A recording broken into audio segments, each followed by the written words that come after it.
এটা সম্ভব, ঠিক কিনা জোরে বলেন। আমার ভাইয়েরা, প্রিয় ভাই সব, আজ থেকে 1450 বছর পূর্বে আল্লাহ নবী হাদিস শরীফের ভিতরে বলে দিয়েছেন, তোমাদের মাঝে সবচাইতে দামি ব্যক্তি হচ্ছেন তারা কারা?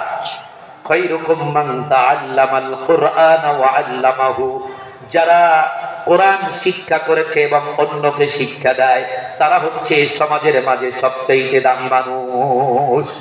রাষ্ট্রপ্রধান, তুমি যদি রাষ্ট্রপ্রধান হও, তোমার দাম সবচাইতে বেশি, এটা আল্লাহ পাক বলেন নাই, আল্লাহর হাবিব বলেন নাই যে রাষ্ট্রপ্রধান হলে সমাজে তার দাম সবচাইতে বেশি, সমাজে তার দাম বেশি, এটা বলেন নাই।